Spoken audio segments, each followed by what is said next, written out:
Gold, trusted gold buyers. మీరు తాకట్టు పెట్టిన బంగారాన్ని విడిపించి ఈ రోజు ఉన్న మార్కెట్ ధరకు కొనబడను.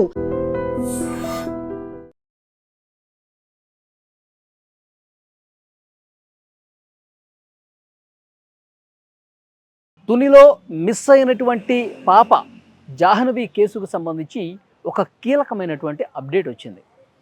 చనిపోయింది కదా కుక్క, ఆ కుక్క ఎలా చనిపోయింది, చనిపోవటానికి రీజన్ ఏంటి అని పోలీసులు తేల్చడానికి వెటర్నరీ డాక్టర్ల సాయంతో కుక్కకు సంబంధించిన శాంపిల్స్ ల్యాబ్కు పంపించారు. ఆ ల్యాబ్ రిపోర్ట్ వచ్చిందండి. కుక్క ఎలా చనిపోయిందంటే అనారోగ్యంతోనే చనిపోయింది. కుక్క చనిపోవడానికి రీజన్ సరిగా ఫుడ్ తీసుకోక, ఎండలో తిరిగి వాటర్ కూడా సరిగా తీసుకోక డీహైడ్రేషన్ అయిపోయి కుక్క చనిపోయింది అని ల్యాబ్లో ఉన్నటువంటి వాళ్ళు కూడా తేల్చారు.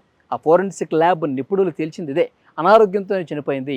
అంతకుముందు వరకు ఏం మాట్లాడుకున్నాం మనం, పాప మిస్ అయిపోయినప్పుడు ఆ కుక్క అనేది పాప పక్కనే ఉంది కాబట్టి పాపను ఎవరైనా కిడ్నాప్ చేసుకుని తీసుకుపోయేటప్పుడు పాపని విపరీతంగా కొట్టుండాలి, తల మీద దబా దబా బాదుండాలి, అందుకే తల మీద చిన్న చిన్న గాయాలు కూడా అయి ఉన్నాయి అని ఒక అనుమానం వ్యక్తం చేశారు. లేదు, అక్కడ ఏమైనా క్రూర మృగాలు వచ్చుంటే పాపను తీసుకెళ్లేటప్పుడు ఆ క్రూర మృగాలతో ఈ కుక్క ఫైట్ చేసి ఉండొచ్చు, ఫైట్ చేసినప్పుడు ఆ క్రూర మృగానికి సంబంధించినటువంటి ఆ దాడికి సంబంధించినటువంటి దెబ్బలు కావచ్చు, ఈ కోణంలో కూడా ఫోరెన్సిక్ ల్యాబ్ నుంచి ఏమైనా రిపోర్టు రావచ్చు అని చెప్పి ఇన్వెస్టిగేషన్ చేస్తున్నారు. ల్యాబ్లో ఆ రకమైనటువంటి రిపోర్ట్ వస్తుందేమో అని చెప్పి ఒక అంచనా వేశారు.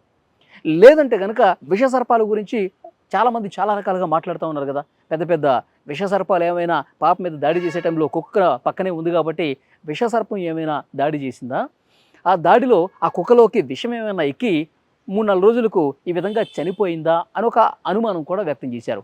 ఇప్పుడు ఈ ఫోరెన్సిక్ ల్యాబ్ రిపోర్ట్లో అది కూడా లేదు. ఫోరెన్సిక్ ల్యాబ్ రిపోర్ట్లో కుక్క లోపల ఎలాంటి విషం లేదని కూడా తేల్చేశారు. ఇంకా చాలామంది ఏం చెప్పారంటే నిజాలు ఎక్కడ బయటకు వస్తాయని చెప్పి కుక్క మీద విషప్రయోగం చేసి కావాలని చంపుంటారు. కొంతమంది కుటుంబ సభ్యుల మీద అనుమానం వ్యక్తం చేశారు, కొంతమంది ఈ కిడ్నాపర్సే విషప్రయోగం చేసి ఉంటారని చెప్పి ఇలా ప్రచారం చేశారు. కానీ ఇప్పుడు వచ్చినటువంటి రిపోర్ట్లో కుక్క మీద ఎలాంటి విషప్రయోగం చేయలేదు, కుక్క మీద ఎలాంటి జంతువులు దాడి చేయలేదు, కుక్క చనిపోయింది కేవలం అనారోగ్యంతోనే, సరిగా ఆహారము నీరు తీసుకోక డీహైడ్రేషన్ గురైపోయి వీక్ అయిపోయి చనిపోయింది అని ఈ ల్యాబ్ రిపోర్ట్ ఆధారంగా తెలుస్తుంది. సో పోలీసులకి మళ్ళీ ఈ కేసుకు సంబంధించి కథ మొదటికి వచ్చిందండి. ఎందుకంటే ఈ రిపోర్ట్లోనైనా ఇప్పటివరకు ఎలాంటి ఆధారం దొరకలేదు కదా, ఎలాంటి క్లూ లభించలేదు కదా, ఏదైనా లభిస్తే దాని ఆధారంగా ఇన్వెస్టిగేట్ చేద్దాం అనుకుంటున్నారు కదా. మరి ఈ ఫోరెన్సిక్ రిపోర్ట్ కోసం వేచి చూశారు, కళ్ళు కాయలు కాసేలా వేచి చూసి ఇప్పుడు ఆ ఫోరెన్సిక్ నిపుణులు ఇచ్చినటువంటి రిపోర్ట్లో కూడా ఏమీ లేదు, వీక్నెస్ కారణంగానే బలహీన పడిపోయి ఆహారం లేక చనిపోయింది అని చెప్పారంటే పోలీసులకి మళ్ళీ ఇప్పుడు ఏం చేయాలో అర్థం కావట్లా. ఎందుకంటే ఇప్పటివరకు ఏ విధంగా ఇన్వెస్టిగేట్ చేశారో మనం చూసాం, ఎంతమంది ఆ తోటలో వెతికారో మనం చూసాం, ఎంతమంది ఆ తోట చివరన ఉన్నటువంటి ఫెన్సింగ్ దగ్గర కొండ భాగంలో వెతికారో మనం చూసాం, అనుమానం ఉన్న ప్రతి ఒక్కరిని ప్రశ్నించినటువంటి విషయం కూడా మనకు తెలుసు. మరి ఈ పాప ఎట్లా మిస్ అయిపోయింది, ఏమైందో కూడా అర్థం కాక పోలీసులు అయితే ఏం చేయాలో ఇంకా పాల్పోవట్లా. ఈ ఫోరెన్సిక్ రిపోర్ట్లోనే తెలుస్తుంది అనుకుంటే ఏమీ తెలియలా.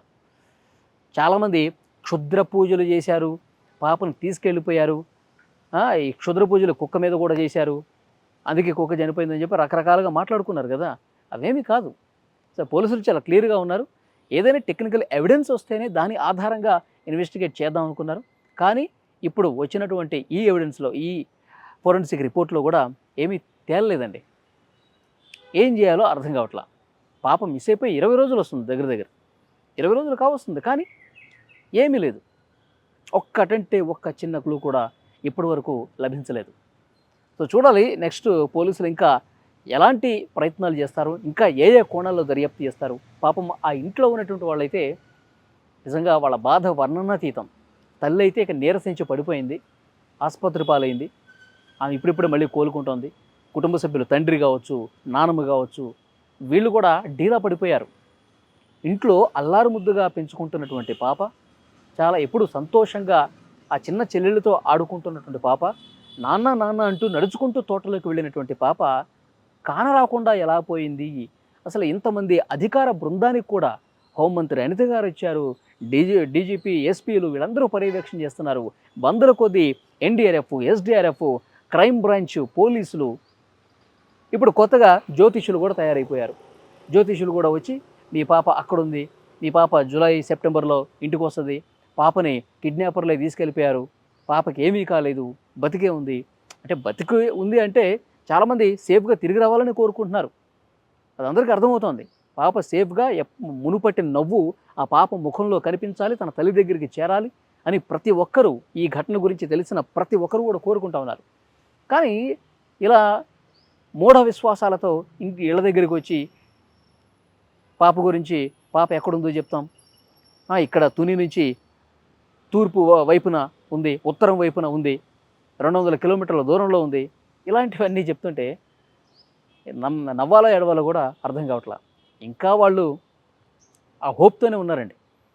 పాప ఏదో ఒక రోజు వస్తుంది అన్న హోప్తోనే ఉన్నారు. పోలీసులు కూడా అదే భరోసా ఇస్తున్నారు. ఇంకా మళ్ళొక్కసారి అక్కడ సెర్చ్ చేయాలేమో అని ఆలోచన చేస్తున్నారు పోలీసులు. మళ్ళొక్కసారి కొండ 4 వైపులా, ఈ తోట 4 వైపులా, ఆ గడ్డి లోపల ఇంకొకసారి వెతికి మళ్ళీ ఒకసారి సీసీ కెమెరాలని మళ్ళీ పునః పరిశీలిద్దాం, ఇంకా ఏదైనా క్లూ దొరుకుతుందేమో అన్న ఒక ఆశతో ఉన్నారు. ఎందుకంటే అన్ని కోణాల్లో చేసుకుంటూ వస్తున్నారు, ఇంతవరకు దొరకలేదు కదా, మళ్ళీ ఒకసారి రిపీట్ చేద్దాం, మళ్ళీ ఒకసారి రివైండ్ చేద్దాం అనే ఆలోచనతో పోలీసులు ఉన్నారు.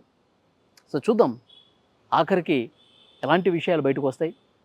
మనమైతే మనస్ఫూర్తిగా కోరుకుందాం పాప మళ్ళీ సేఫ్గా తిరిగి రావాలి అని, అలా జరగాలని కోరుకుందాం.